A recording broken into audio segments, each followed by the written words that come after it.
Hello, 8th graders. So happy to be here today. Today we're going to talk about poetry. It's one of my favorite subjects. I love poetry ever since I was little. And then also when I took classes in college, I just fell in love with poetry again. And I'm so thankful that I can teach you poetry because it's inspiring me again. Alrighty, here we go. So in the warm-up, I want you to write in the chat box, what is poetry? Go ahead and write it in the chat box, and we'll go ahead and set that timer for 2 minutes. What is poetry? All right, today's agenda, we did our warm-up. Woo, woo! And then we're going to go ahead and do our expectations, state standards, the I can statement, an introduction to poetry, and we're going to do breakout room activity. All right, our standards focus, students will be able to demonstrate understanding of the following. Analyze the purpose of information presented in diverse media and formats, for example, visually, quantitatively, orally, and evaluate the motives, for example, social, commercial, political, behind its motive. Another 8th grade standard, the student understands various elements of author's crafts, for example, word choice, dialect, and invented words, concrete or abstract terms, figurative language, line length, punctuation, and rhythm. If you want to read those again, they're in the Common Core Standards for 8th grade. Alrighty, here we go. The I can statement, usually I have a student read this, so if you want to go ahead and read along with me, I can collaborate, oh, let's try it again. I can write a collaborative poem with my classmates. I can write a collaborative poem with my classmates. All right. Jean Moreau wrote about poetry, and this is what he wrote. I try to apply colors like words that shape poems, like notes that shape music. All right, so today we're going to talk about the 3 facets of poetry. We're going to talk about mood, tone, and symbolism. The mood, aka the tone, is a literary tool that sets an atmosphere or emotion. For example, is the poem cheerful, reflective, whimsical, or idyllic? What does the author make you feel? All right, next one is tone and attitude of a writer towards a subject or an audience. The tone lets the reader know how the author feels. Tone is conveyed through word choice and/or the author's point of view. Next, we have symbolism. Symbolism is the art of using a word to represent an idea. The author may not be able to say explicitly what is on his or her mind. However, one can use symbolism to hint at it.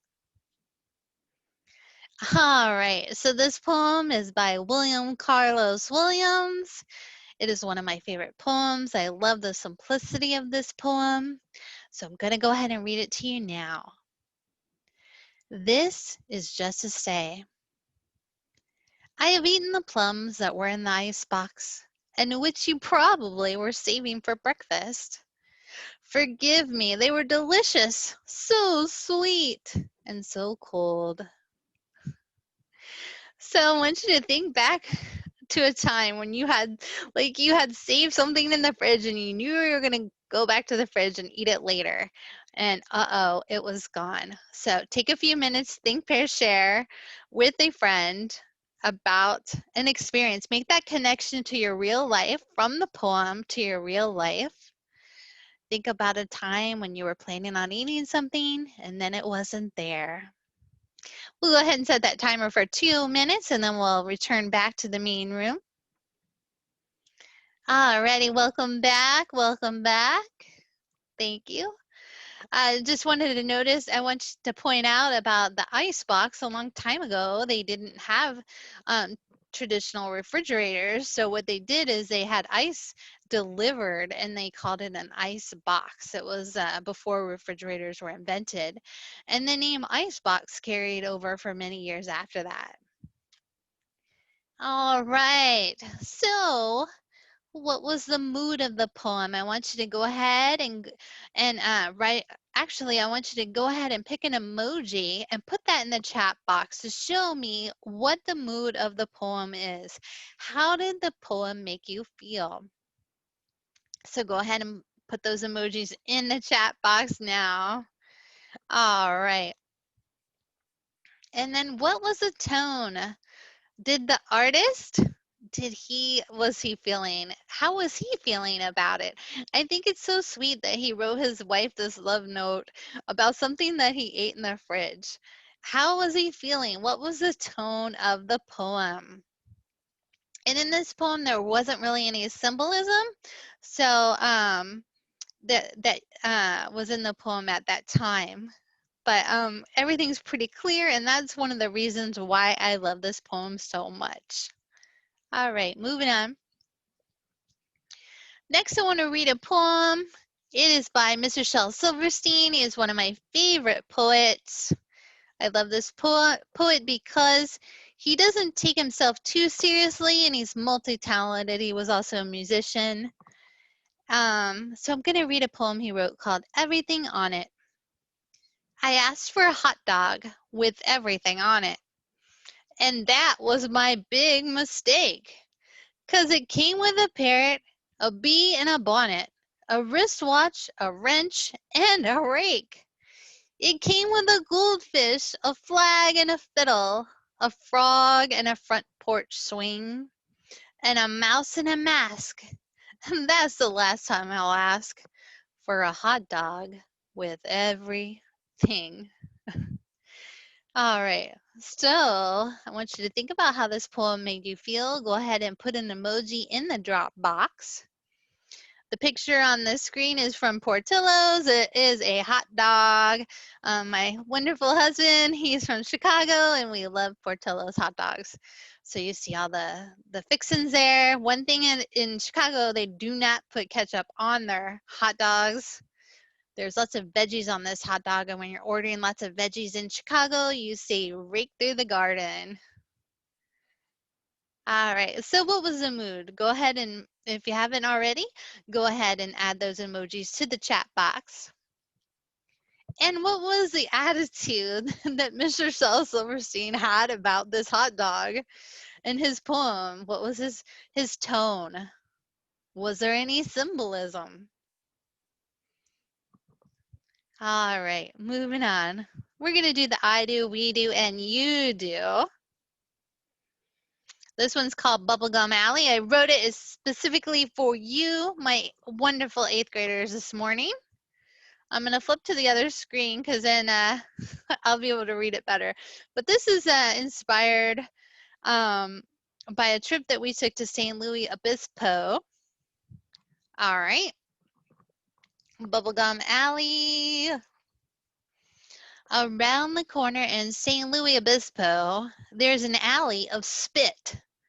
Spit stuck with bubblegum, ooey gooey blue pink spearmint, each dabbed on with a fingerprint. The swirls imprint the chewer, teeth marks of a passerby with one more chomp to squeeze out the flavor. By morning light, pastel pebbles greet newcomers welcoming, maps in clutched hands, selfies pop. In worn college t-shirts with the tags torn off, sticky gums, grime and goo, floor to building top.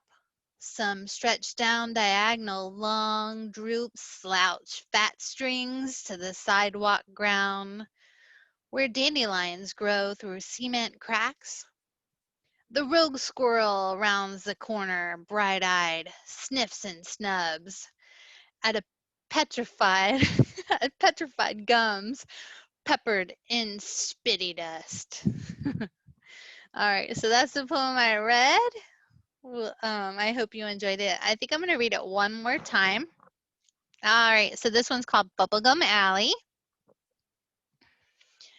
Bubblegum Alley. Around the corner in San Luis Obispo, there's an alley of spit. Spit stuck with bubblegum, ooey gooey, blue pink spearmint, each dabbed on with a fingerprint.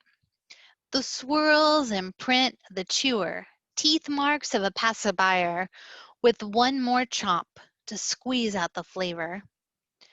By morning light, pastel pebbles greet newcomers, welcoming maps and clutched hands. Selfies pop. In worn college t-shirts with the tags torn off, sticky gums, grime and goo Florida building top. Some stretch down diagonal, long droops, slouch fat strings to the sidewalk ground, where dandelions grow through cement cracks. The rogue squirrel rounds the corner bright-eyed, sniffs and snubs at petrified gums, peppered in spitty dust. All right, so looking at that poem, what is the mood? How does that poem make you feel? Does it make you feel icky? What I was hoping is that you would feel the way that I felt when I looked at that wall. I had my hand sanitizer in my pocket, but it was just so mesmerizing looking at that wall and all the people that put the gum on the wall. What is the tone of the poem? Well, as the author of the poem, I would probably say it's whimsical, but it's also you can also interpret the poem tone the way you would like as well. There is a little bit of symbolism in that poem. We're going to talk more about symbolism in the upcoming weeks to come. All right, here's a close-up of the Bubblegum Alley wall. Yucky grime. Making a connection, real world connection to art, it reminds me of a artist called Jackson Pollock. He did this painting called Lavender Mist in the 1950s. I believe it was circa 1950. Jackson Pollock was an abstract expressionist painter known for his splattering paintings. Notice the movement of this artist as he is painting. He is almost dancing with his art. All right, so now we're on to our our collaborative poem for the day. So go ahead and look at that picture. You see a color-coded fridge there. Everything is packed neatly in its place. So what I want you to do, what we're going to do for a few minutes, and what I did with my students in the live session, is we did a collaborative poem. I want you to write in the chat box any words that come to mind inspired by this image. What are the things that come to mind? There's no right or wrong answer. It's just a stream of consciousness writing to help you with your writing skills. All right. So next, for the breakout room, the You Do poem. It's your poem. The directions for this breakout room activity. Write for 5 minutes. The theme for this lesson is your real or imagined refrigerator. Write anything that comes to mind. And of course, there are no right or wrong answers. This is a writing practice lesson. Most importantly, have fun. There's joy in poetry. All right, now we have our whoop whoop goal, and our whoop whoop goal is the W stands for wish, the O stands for outcome, the other O stands for obstacle, and the P for plan. So my wish, I wish to develop my skills as a writer, and you're gonna make your whoop whoop goal too. Whoop whoop. So my wish was I wish to develop my skills as a writer. The outcome, as an outcome that I hope for, is to write 5 poems this semester. Well, I got 1 done. Check. And then the obstacle, one of my obstacles may be prioritizing time for my art. My plan is to write in my idea book for at least 5 interrupted minutes each day. So I'm prioritizing this as one of my goals. What are your goals for this semester? I'm going to give you a graphic organizer as well so that you can write your goals and share it with me so I can help support your goals as well this semester. All right, your ticket out the door is to draw or take a picture of the inside of your refrigerator. It can be a real or an imaginary refrigerator, and I want you to go ahead and email it to me or to your main teacher. That will be your next poem. That will be the Your Due poem. All right. Well, it's been a pleasure talking about poetry today with you. Hope you have a wonderful day. Do something kind for your family. Take care. Bye.